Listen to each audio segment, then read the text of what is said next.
Hey guys, welcome back to the Detour podcast. I'm your host, Dan Jones, joined as always, four-time national road champion from Australia, Johnny Trevorrow, Olympic gold medalist and Olympic winter Olympic commentator, Scott McGrory. Fellas, we're normally on the dot. We're very particular about timing, but we're 6:31 because John has spent the last minute ribbing our special guest, Tim Decker, about his lighting. Since when are you getting on the front foot about quality control, John?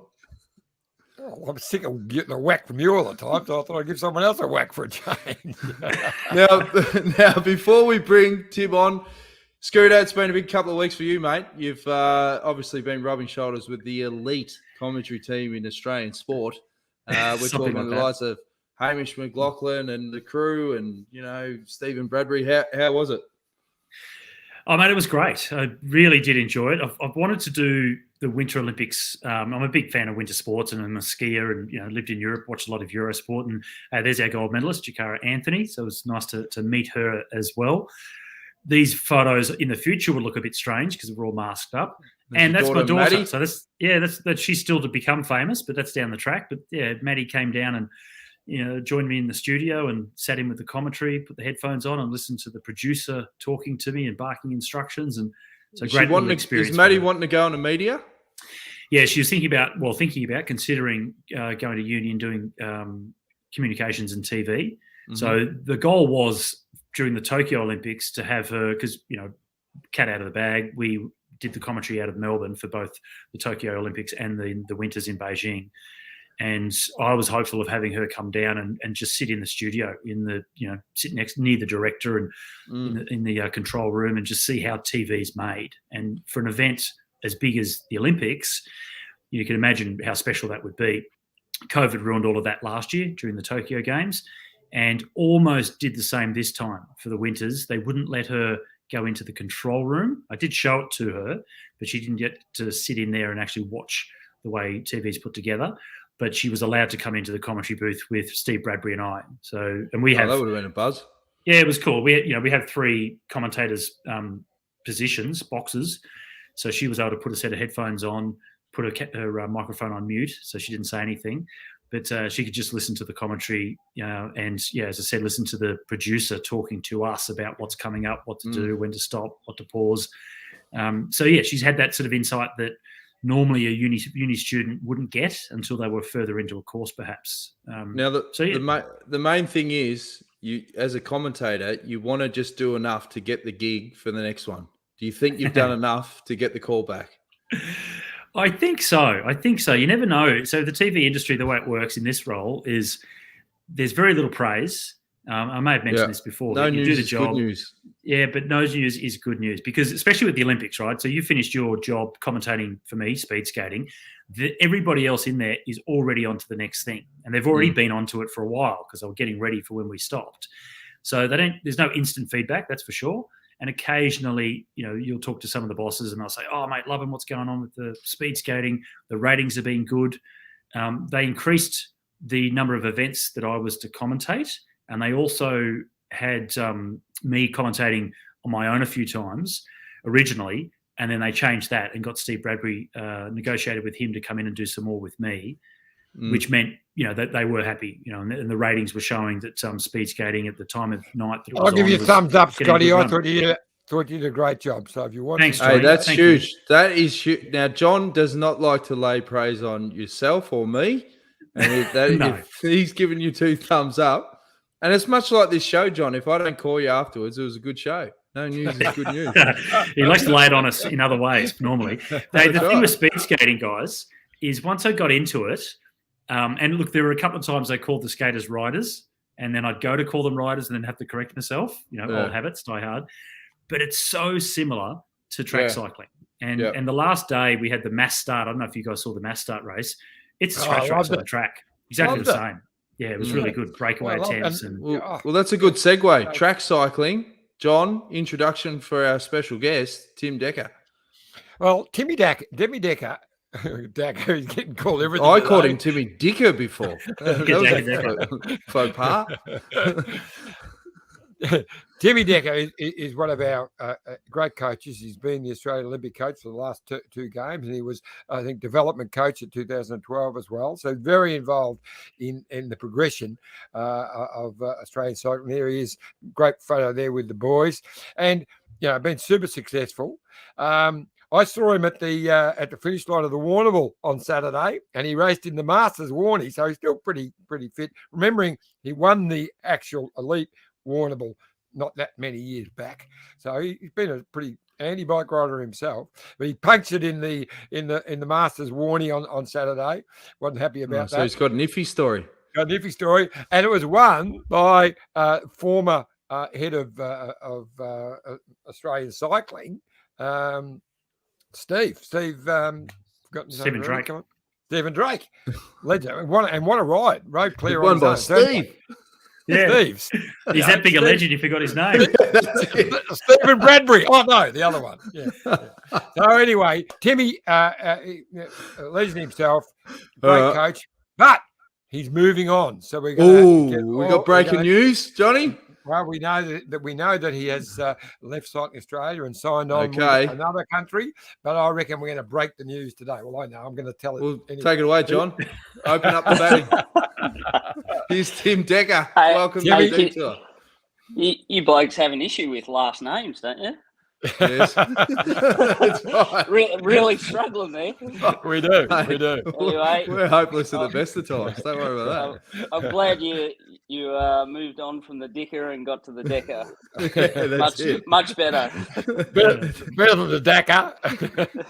Dakar, yeah. I watched that. It's a great rally. The Dakar rally. It's fantastic. Good rally, that. So, Timmy, what? We know that you're going overseas. We know you're going to another country to coach. How did it all come about? No, but hang on. Are we going to announce where it is? Can I drum roll? We are. We're going to do that. We're going to do a drum roll. All right, Timmy, where are you going? Oh, jeez. Pressure, straight up. Yep. Yeah, I'll be moving on to coach the track endurance program and be the lead coach there for male and female. In China. The winner is China. There you go. Yeah, I didn't think Australians were welcome in there at the moment, but obviously you've managed to smooth some waters. Maybe you should give our Prime Minister a call and just give him a little, bit of a pep talk on how best to deal with China. I reckon, it'd be a really good idea, but.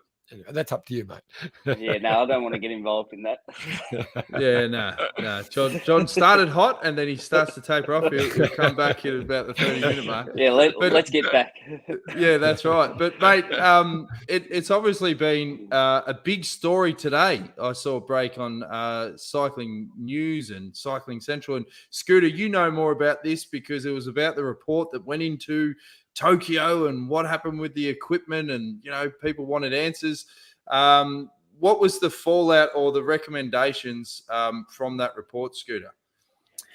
Oh, look, you say I know more about it. It's only that I was on the call today when Marnie Fechner, the CEO, just made the announcement that they had done and completed the report and come up with their findings. I haven't read the report, but I just know that they've gone through that whole process. And I have learned a lot from it. And there was some of the journalists threw some interesting ones at them. They wanted to know how much the report cost, and was it just a waste of money? Which Marnie said absolutely not. They're trying to improve on everything, and having to go through this process, as uncomfortable as it was still great for learning what to do and what not to do going forward. We're only in a 3-year cycle now into the next Olympic Games, so we have to get it right really quickly to avoid these sorts of things happening again. And look, you had two, very well-regarded brand names in Bastion bikes that were involved in making the product, and also Argon 18 that made the frames. And both of those companies got a little bit of scarring through all of this. So I think all three parties, Oz Cycling, Bastion and Argon, are really keen to get to the bottom of it completely and make sure that it doesn't happen again. Because look, in the end, Tim was heavily affected by this personally, and obviously Alex and all the riders. So last thing anybody wanted to see happen was is the riders themselves and the coaching staff get affected by it. And I'm sure, Tim, you have read the report. So what did it say? I have. Oh, it's a long report, so I don't want to take up too much time on it. But look, the reality of this, and a bit like what Scott said, this is about progression and moving forward. So out of this, the biggest not challenge, but the biggest learning for everyone is how to move forward and not see a repeat of this. Because look, you wouldn't wish something like this to happen to your worst enemy, to be honest. Those 3 days of team pursuing competition was one of the biggest challenges in my coaching career, and one of the biggest challenges for the athletes as well. And for them to come away with a bronze medal, and I won't go into all the detail that was going on behind the scenes, but for them to keep fighting back and show that it wasn't over till the finish, it's sort of a mantra that we've worked to over the years, and it come into full play at the Olympic Games, and that bronze medal felt like a gold medal by the end of the 3 days for those guys, and I was so proud of how they handled themselves. Scooter? Yeah, it's a tough one, isn't it, mate? Because it's almost like there are probably external sources that just want someone to be held accountable. A mistake was made, however, whatever. And there's this sort of, I guess, a group or people that just want someone to be held accountable for it because of, the end result was such a tragic thing. But mistakes happen. These things are a process. So I don't think there's certainly nothing untoward into any of this, and it really is just a very steep learning curve, I think, for everybody that's gone through it. Yeah. One of the things that was thrown up by one of the journalists today, which is unfortunate, was the question that apparently there'd been some rumours that the crash in 2016, before the Rio Olympic Games, a couple of days before, when the women's team to shoot team crashed in training, that there's a rumour out there now that was caused by a broken handlebar back then in 2016, which, I'm sure you can confirm, as I know, I was there as well. It was simply a touch of wheels in training, and that's it. So it's really unfortunate that off the back of last year's incident, now somehow this rumour has started to get around, and even Marnie Fechner admitted that she had heard that rumour as well. So this is the kind of stuff you want to avoid. It's ridiculous that's even popped up, Tim. Yeah, that needs to be squashed straight away. And I was inside the Olympic velodrome that day, and that crash wasn't caused by a break of handlebar. That was crashed by a touch of wheels in a hit out effort. And unfortunate, but these things happen. Are you printing documents, Tim? Not me, my wife is. I'm like trying to say, not right now. Just a quick one. I was just going to say, I can see, even just from the photos that we're digging up, that there is such a strong bond between you and the athlete. And a lot of talk about, culture within Australian cycling and that. How much of this is about chemistry to get performance, and how do you build that chemistry when you're in this high performance environment?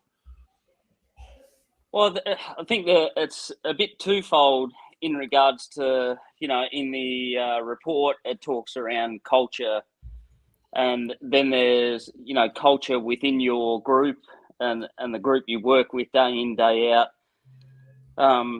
So, in the report, the culture was more around the way that staff work, and i.e. recordings, processes, procedures, and that sort of stuff.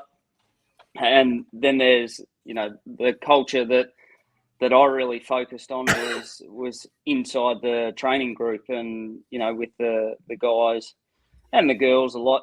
We used to do a lot of training together in the sessions, and I spent more time with those athletes than what I did with my family.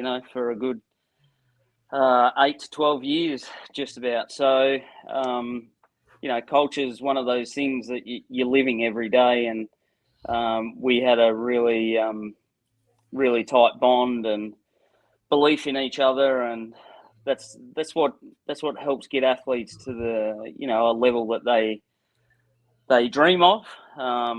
But also sometimes athletes doubt themselves as well. So you've got to eliminate that doubt, and without good culture in your group, that can be a stopping point, I guess. Iffy? Yeah, I was just going to add into that. What came out of that Olympics for me was the way they fought back. As you said, Timmy, the bronze medal seemed like a gold medal. You went in as one of the favourites. It was really going to be close.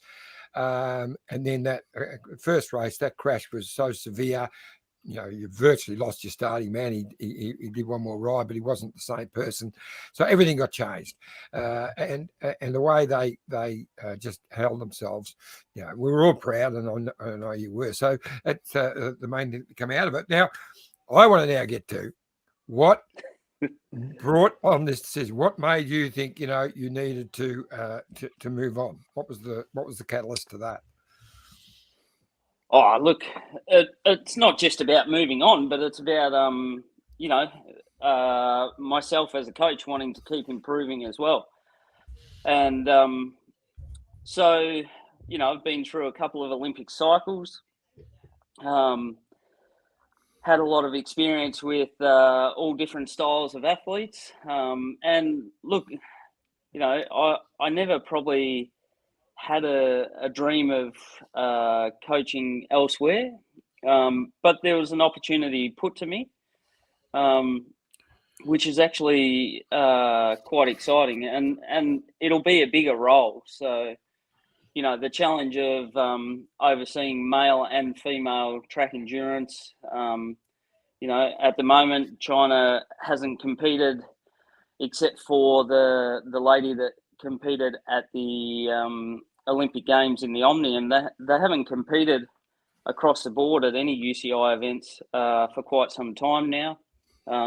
They don't currently have any UCI points on the track calendar, except for the one lady that competed in the Omnium at the Olympics. So she still has her points from the Olympics. So it's a real clean slate, and it's a build, and so that excites me.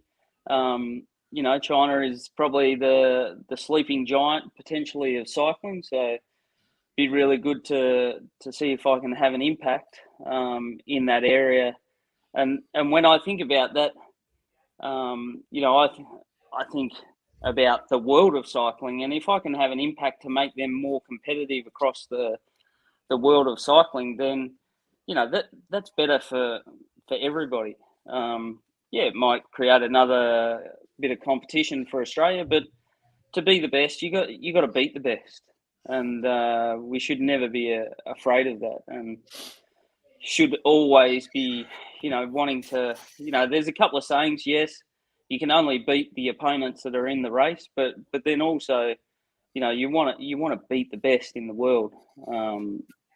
And so this is a real opportunity to, build something from where they're currently at, and set up a really good foundation for them for the future. So one of the things I was going to say, I've really enjoyed Timmy's coaching style, and one of the things he realised very early on, that the bay crits are very important to everything. Here we go. We always, he started milking this cow till it bleeds, John. He start the year with he always put his elite team into the bay crits, the men and the women. Fantastic. So my question is now that are you going to bring the Chinese over for the bay crits, Timmy? Oh yeah, you bet. Yep. Well, there you go. You might get a clip of the ticket, Johnny. Will you, might be more budget. Yeah, send us some invitations, Johnny. Yeah, we're looking forward but we don't operate in the we can't operate in the iffy mode. We'll have to be right on it. Prepayment. Is that where you're going? Hey, Timmy, how have your group, how have the riders, how have they taken the decision? Well, I'd like to think they've taken it just as hard as me. I mean, this wasn't a light-hearted decision. Let me tell you that. Those boys, yeah, they've been part of my life. Yep, and very, very tough decision. But I look at where they're positioned now.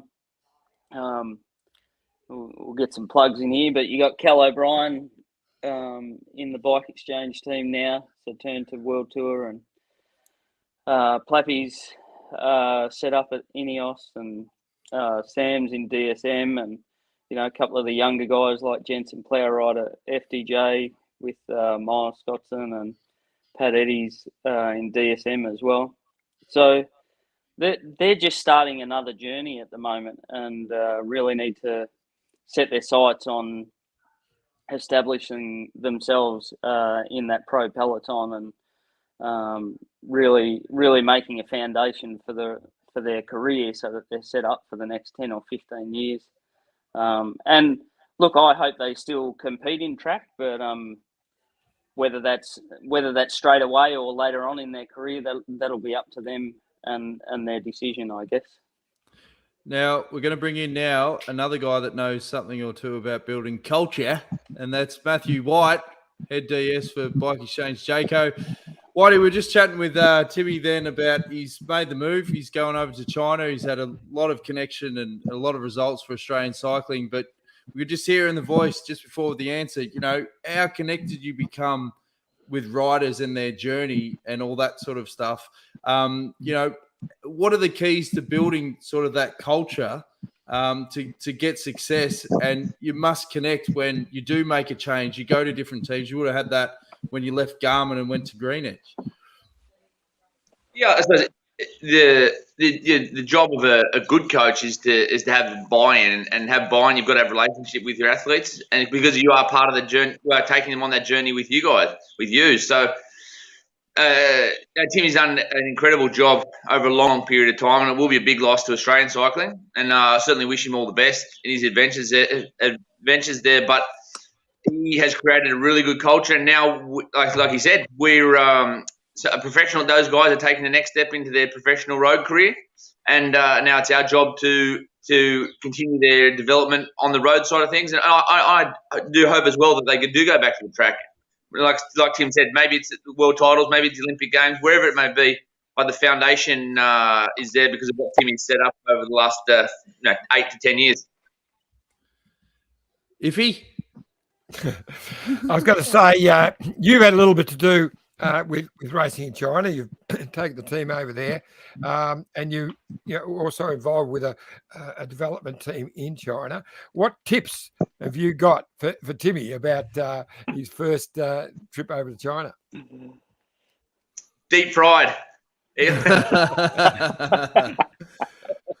I remember the breakfast was the same as dinner when we were at Tour of Beijing, and I'm like, hang on, what's going on here? I don't eat squid at breakfast, but there's definitely some cultural things that you have to adjust to, particularly around food.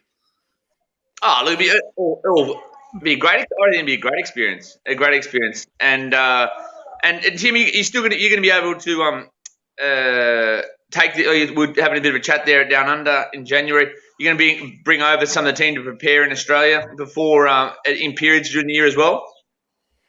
Yeah, that is the plan. I mean, be ideal to be in Australia during the summer, and there's a lot of racing now that you can, dig your heels into, and I reckon be good to get them exposed in some racing outside of China. So yeah, it'd be really good to be here and mix the road racing with some of the track racing that they have here as well through that summer period. And I feel that would help make a bit of a step. So start bridging the gap for them to be a bit more competitive when it comes to Track Nations Cups and Asian Games and World Championships and that sort of stuff.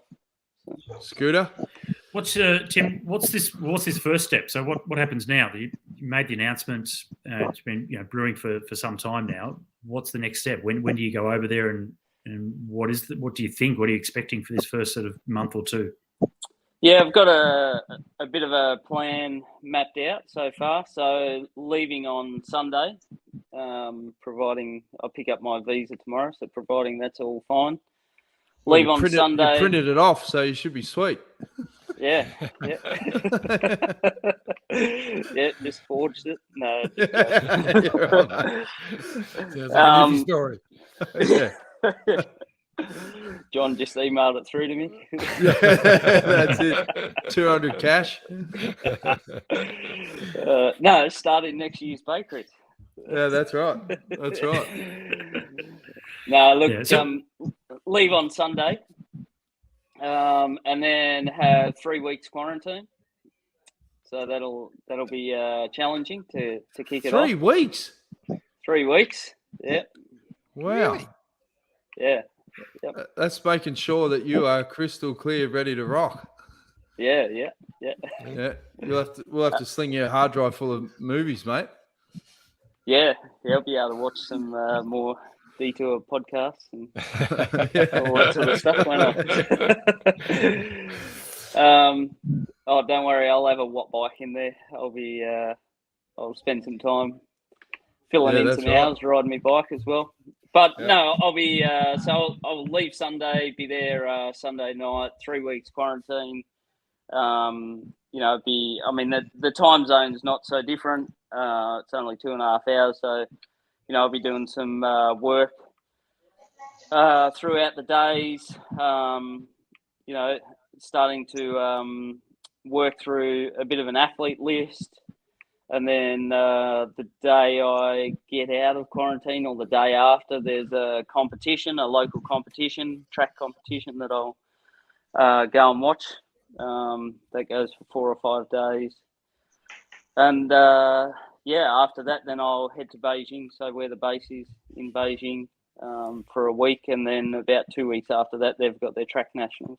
So how many tracks do they have in China, Timmy?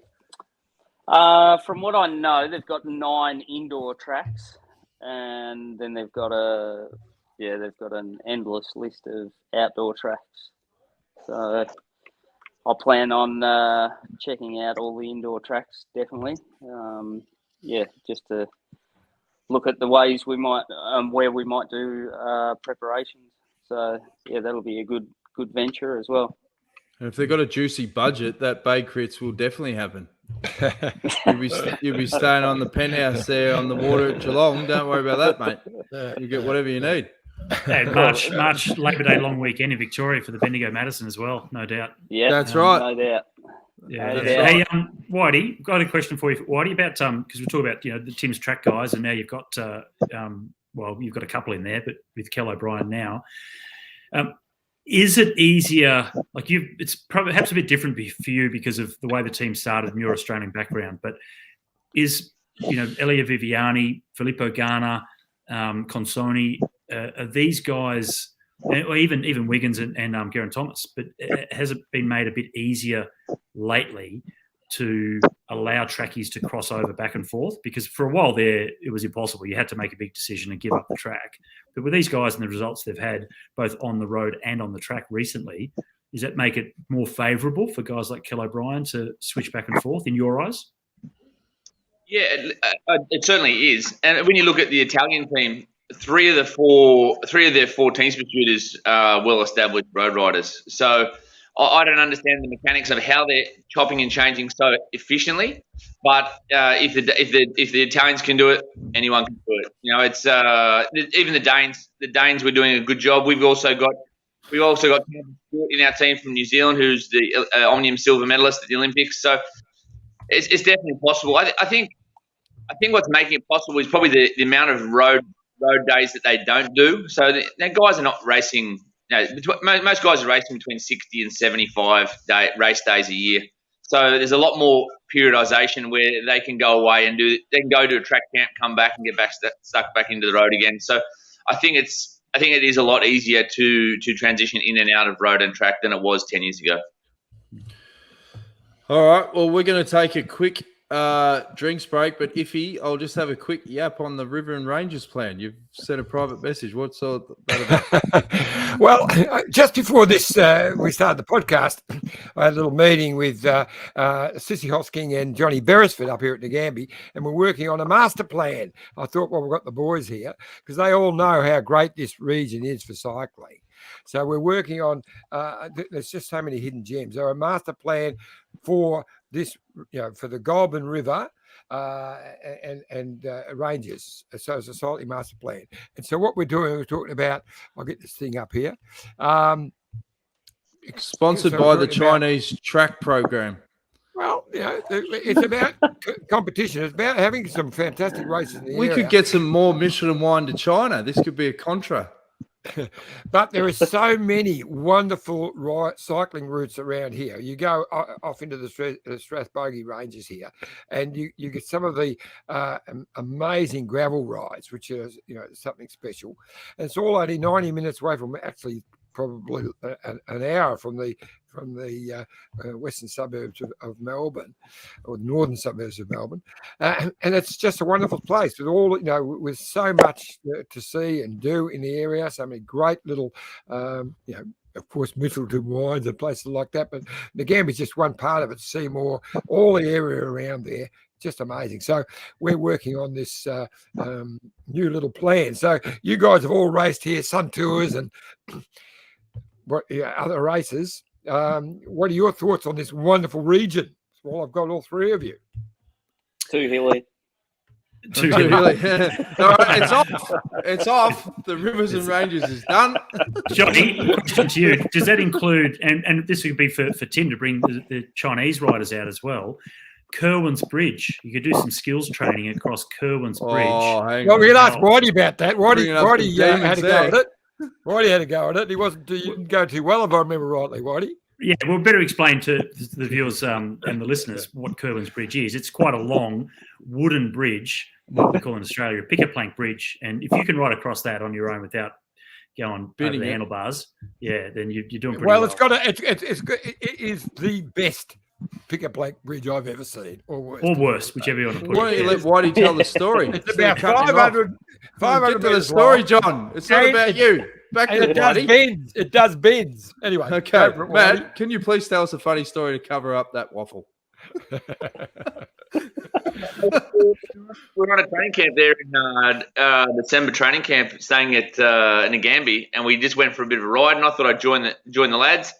And so there was about 30 of us on a ride there, and we came up to that bridge. And I didn't know the bridge. I have ridden over a few picket plank bridges over the years, but nothing quite that long.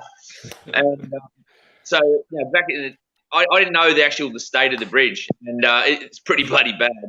And so I attempted to set off over the bridge there. I don't ride too much anymore. And I got around about halfway through, maybe not even halfway through, and my front wheel went down a very big crack and went straight to the fork. And went straight over the handlebars, landed on my wrist, thought I'd broken my wrist. And then, anyway, that hurt. Got up there, and then I heard this another kunk, and there was like four or five of the team went down on the same bridge. I think I had to go. What would have been the closest hospital to there? Shepparton. Yeah. Yeah, so I had to go to Shepparton Hospital, get the old wrist checked out. But I've never seen a picket plank bridge in that state. That's all. Thanks. Yeah. All right. Well, it's time for a quick drinks break. We're going to be back with more from Tim Decker and Matt White. Stay tuned. Look at this bike. You think it's just a bike, right? But it's not. It's a bike. 374 people are looking at. This guy, this girl, them, all looking at it. People from here, there, and wherever this is. People that are looking for a bike. Or just a piece of it. Amateurs, semi-amateurs, and pro-amateurs. This guy wants this bike, but with this crank and these bars. This could be the perfect match. but not this one. This girl has a bike to sell, and thousands of people might purchase it. Eyes on Bikes help grow small businesses. His, hers, yours, and the latest data and insights help those businesses keep moving. We are the world's #1 bike marketplace, with over 500,000 products and 900 brands, where buyers and sellers are brought together in a place where a bike is never just a bike. BikeExchange, where the world buys, sells, learns, and rides.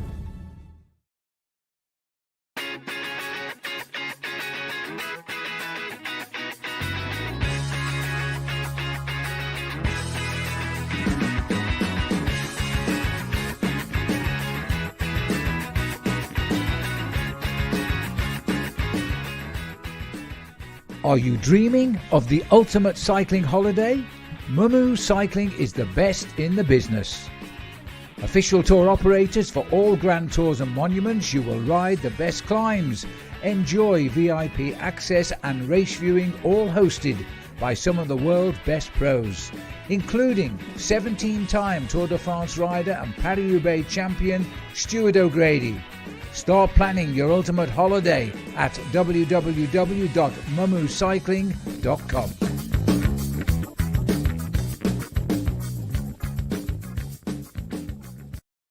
Thanks again to Bike Exchange and Mumu Cycling. Now, if he update with Mumu, have we sold those 2 tickets to the Classics? Because they should snap up, given that they'll be rubbing shoulders with the likes of Eddie Merckx, Tom Boonen, the hitters, Frank Schleck. Well, I'd jump in now. So Marcel Berger, the leader of Mumu, hasn't come back to me to tell me where those 2 spots have gone. There were people talking to him. So at this stage, get in there while you can. Still 2 places, and as you know, we spoke last Tuesday. Some of the guests who will be there for those classics are Eddie Merckx, one of the Slecks. We haven't worked out which one it is yet. Tom Boonen, Johan Museu. I mean, not just say hello, have a coffee with them and have a talk with them. And it's a very small group, guaranteed 2 places available. So I saw Whitey in the promo. You going to do the Classics, Whitey? Can we help push these 2 tickets or what? Mate, I am not. I'm going to take the second best place to watch those classics, and that's behind the television. I'm my program's a little bit different this year. I'm going to do Pays Basque and another race in Spain with the Giro group. So I won't be at the only classic I'll be at this year is Milan San Remo. Oh, what a classic! Right. And So the we Giro, better. they can get in for the Giro because you're going to be headlining the All-Star cast. Yeah, so we're doing there's 2 separate trips to the Giro. So the first week, starting in Budapest, going to be sensational. And I've never been to Budapest, so I'm looking forward to it. So 3 days in Hungary, fly down to Sicily, and then we've got 3 days in Sicily, including the amazing Mount Etna. So it's going to be something special. Small group. Yeah, now I remember traveling with Whitey, and Giro was your race, wasn't it? That was the one that you really loved because it was all about the big Parmigiana wheels. When they brought those wheels out, your face would light up like a Christmas tree. Not Parmigiana, the cheese wheels you're talking. No Parmigiana wheels we used to get. Remember, we'd stab them and just get little bits off, and it was that fresh stuff. Really? Some big bits. That is one of the motivating factors that I do. I am very up and about when we get on the Italian shores. But no, the Giro, it's very. Yeah, I've been to the last. I don't think I've missed one for about 15 years. But I really do love the race. It's a different style of race, and as a team, we've had a lot of success there over the years, and we plan on having some more this year with Simon Yates. Well, if he's backed him in to win, he's not biased though. He calls it as he sees it. He never just aligns himself to Jerry's team. I never do. I only say what I think honestly, and I believe he can win. Look, we know, that it's something. It's like almost a thorn in his shoe. He's twice been in the winning position and just hasn't come together. And I know. Well, that's the cue for the video that you sent me, just to show that you're not biased. Oh yes. There you go. Yeah. So this was what's this from, John? So Shane Bannon just sent it through. Yeah, stage finish where Simon won the stage. Yep. And here he goes. Yep. Fantastic. I can't remember what stage.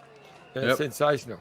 and Awesome. see how passionate. Well, you didn't. It was a lovely piece where Jerry where Jerry gets to Simon. And for those listening on the podcast, you've got no idea what's happening here. No. He's got some pace. Jerry has taken off like one of his thoroughbreds. Exactly. I got my Lexus Bay Crit, so I was carrying a couple of pounds there. I know. It's like a American in the final straight at Flemington. And there he goes. He's floating around the outside.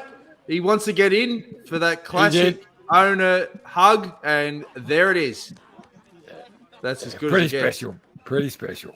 Yeah. So hoping to replicate that, obviously. Whitey come the Giro this year. How's all the prep? I mean, it's too early in the season to make any sort of big statements, but everything good at the moment? Yeah, Simon had his first race last week in Vuelta a Andalucía. He was 5th on GC, got better day by day. And now he's got 10 days at home, and then we're gonna hit Paris-Nice actually. So the first time I don't go to Tirano, so we're gonna go to Paris-Nice. Yeah, you heard it live, mate. That was your race. Oh, that and the Giro, mate. That's me two favourites. But we've got some pretty big fish to fry at Paris-Nice. We're going there with Simon and Dylan Groenewegen. So we've got a big squad lining up there Sunday week. And it'll be his first big test of the year. And after that, he goes home for a week and then does Catalonia. So he was good. He was good. He's had a incident-free winter. Got a really good base behind him, and he's starting to turn the screws now for what's coming up. And there's been a lot of teams affected by COVID over here the last month. I don't know if it's because of the charter flights involved in some of the races or the hotel situation. I honestly don't know, and no one can give you that answer. But the teams across the board have been really hard. We had more positives in the last couple of weeks than we have had in the last 2 years. I think in the positive side there is that it was nearly impossible to avoid, and all of our guys, no one actually got sick, which has been good, or really sick. And they're all on the mend. But I know that across all the World Tour teams and people have been scrambling. Now, you're not hearing about it because you're only hearing about the high-profile guys who have gone positive. But touch wood, most of our key guys have stayed healthy over this last month. But let's hope we're over the hump now, and as the weather starts to get warmer and cases start to drop, that teams are less affected, because it has really been a big juggling act over the last 6 to 8 weeks, managing athletes and staff who've been coming down positive. Scooter? You guys may have covered this on an earlier podcast, but just Dylan Groenewegen, Whitey, how did that come about? Because it seemed like it was a pretty last-minute thing. It was successful. It was, mate. So he was under contract with Jumbo-Visma for 2 more years. And they sat down with him at the end of the season, and they went through his race program.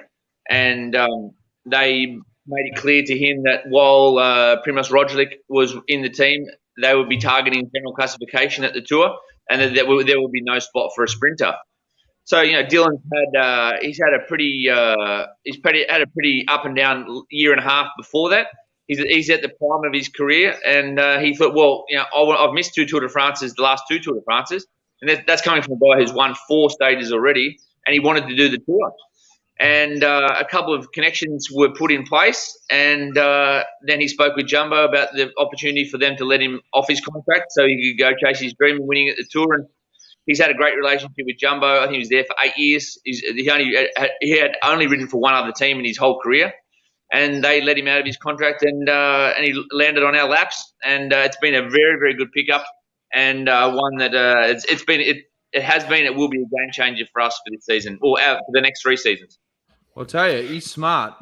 Just before we butt in, he knows about how to celebrate a sprint, because he's highlighted Jayco, and if you do that, you're a mate with Jerry for life. That is going straight to the pool room. So, chapeau. That is just textbook. Good on you. At least I put my hand up. I was doing the right thing. You can't help yourself. Yeah, but anyway, threw in a zinger. I was going to ask you, Whitey. There were 2 great wins that he had last week, but this week they've had the lead-out team has looked fantastic. It's very strong. They almost seem to be getting together a fraction too early. I wanted to get your thoughts on where they've been, because they've looked really strong in the coming up 2K to go, but just haven't been able to quite get it together. What's the issues?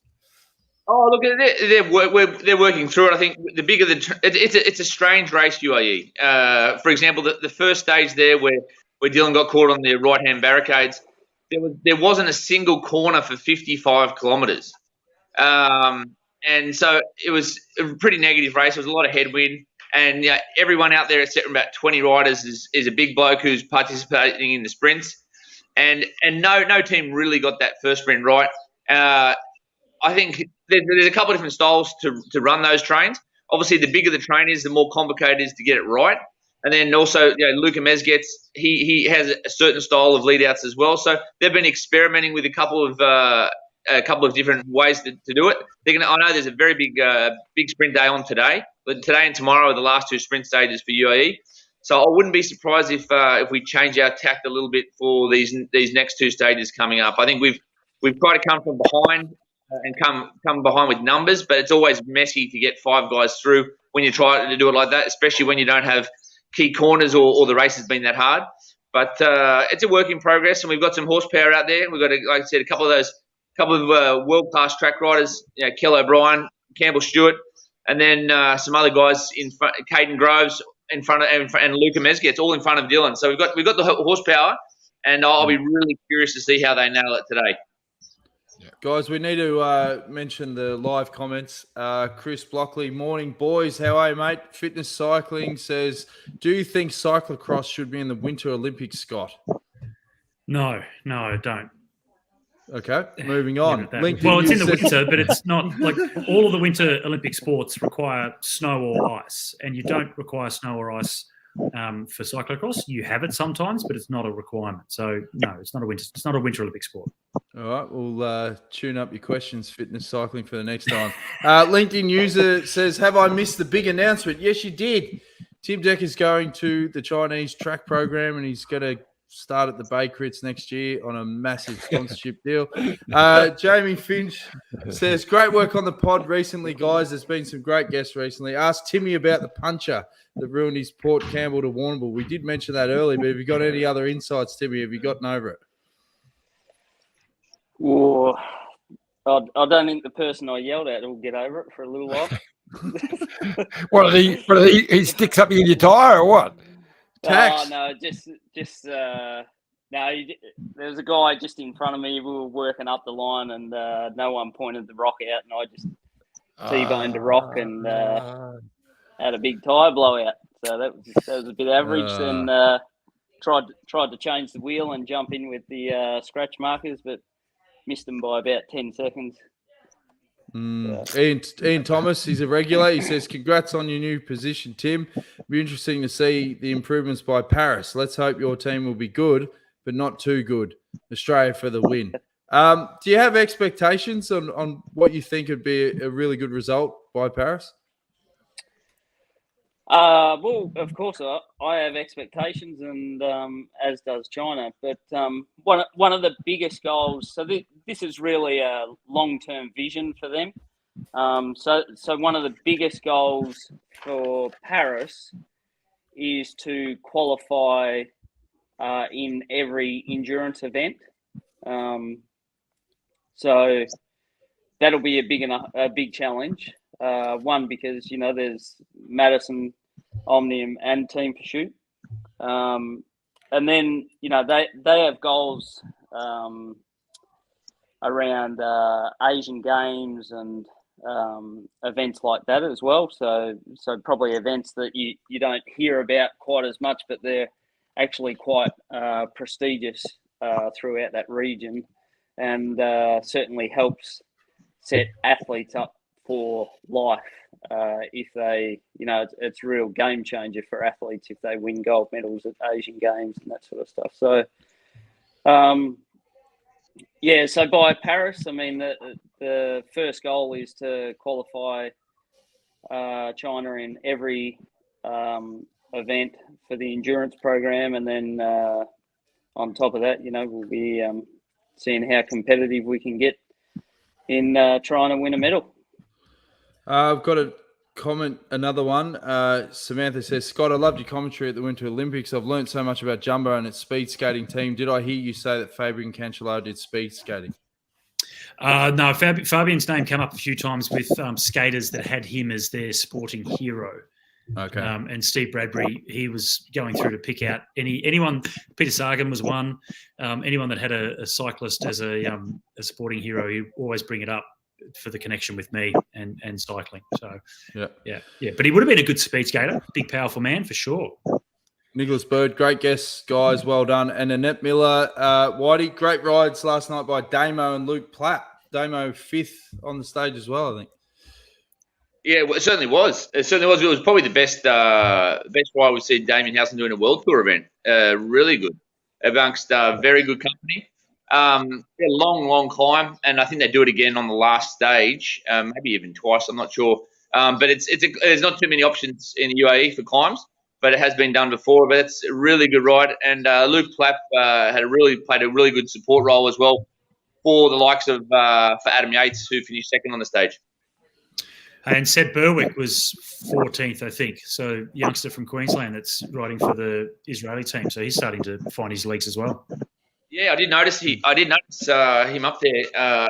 Darryl Impey looking after him on the bottom slopes of the climb there. No, he did a really good ride. Now, one thing we haven't touched on, Tim, is one thing we like talking to guests about is how you overcome adversity and, pass on some tips for the viewers. Now, doing a bit of research, you obviously had a major setback, with your health back in 2014. You were hospitalized there for a bit. Was it a crash that, led to, was it a hemorrhage in the brain? Can you explain to viewers or listeners, what actually happened and what were the lessons that you sort of took out of that, massive crossroad moment, I guess. 2019, actually, Dan, do your research. He did have one in about 2014 as well, but the big one, 2019, was the recent one. But they were both big. Yeah, they're both big. Hang on, we'll start with 14 and go on. Right? Yeah, hang on. 2014 and 2019. So I've had two brain hemorrhages. Yeah, both from bike accidents. Yep. So did that change your perspective on life, mate? And what were the things that you learned from coming through that? Ooh, geez, they're heavy, aren't they? Heavy. Yeah, we flip it up on the show. We go light and then we just go bang. Boom. Yeah. Oh, look, I wouldn't say it changed my perspective on life, but it makes you appreciate it even more and the opportunities that you get along the way. But, one of the things that also did, and this was more after the 2019 accident. So, the first one was in 2014. I was out riding with Glenn O'Shea and Scotty Sunderland. And this is when Scotty was crossing over to be an enduro, and I said, we're up in the hills, and I said, have you ever been down the corkscrew, Scotty? He's like, no, I haven't been down there yet. I said, rightio, follow me.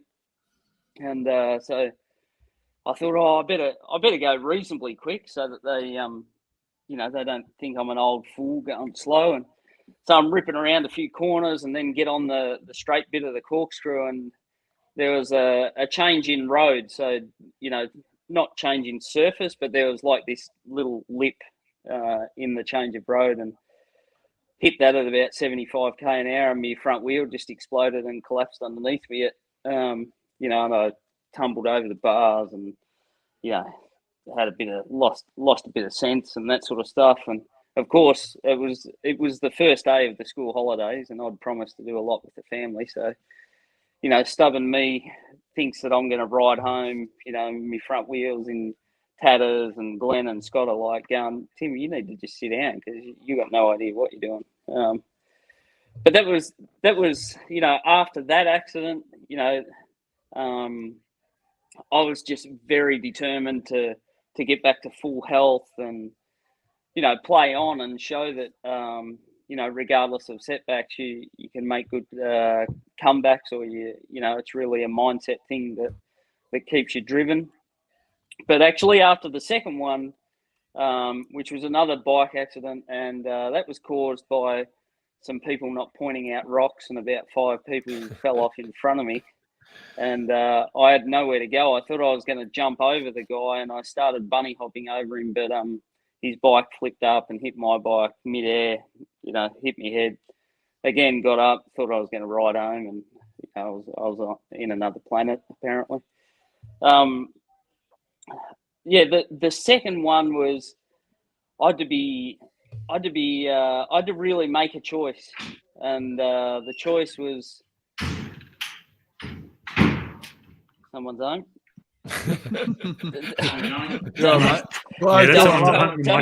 worry about the the printing. Someone's home. That's fine, mate. So the choice was, sit on the couch and do nothing, or actually get off my backside and get on with life.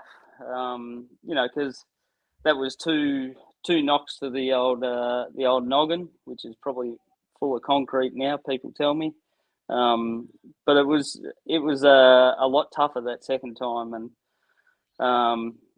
you talk about being close to your family and your athletes and that sort of stuff, and my inspiration of getting my backside off the couch was built around showing my family that no matter what happens, you got to get up and do it again, and doing that also with the athletes. I'm an Olympic coach, and set my standards pretty high, so I couldn't dare let the guys and the girls know that I was suffering. So got off the couch and got motivated again, and got fit and healthy, which is an important part to my my regime or what I like to do, and just got stuck back into it and motivated for the Olympics and just living. That's when I realised just how tough you are, not were who you are, Timmy, because that was end of October, I think, in 2019, where you made a mess of yourself, in hospital, all those things. You'd already entered the team in the Bay Crits, of course, and you turned up at the Bay Crits. Oh, that was amazing. Scars everywhere, whatever, and we looked after you. But your first event, the Bay Crits. So it was. The fact that you were at the Bay Crits, that You're was a legend, it, John. That was it. Now, fellas, we've gone almost an hour. We could talk for obviously 90 minutes plus. In summary, Scooter, what do you want to ask the boys to wrap things up? Timmy, can I say, sorry, Johnny, Tim, what do you see? And having, I know that your predecessor from the Aussie team did do a stint in China, and we've had a couple of other coaches that have gone over as well. Either from what you've learned from them or what your own expectations, what do you think the biggest challenge is with coaching the Chinese program? And because they've got, obviously an incredible number of athletes, but haven't been able to put it together to get successes on the world cycling scene. So what is it? What do you think? What's the toughest challenge you got? Communication. Yeah. Yeah.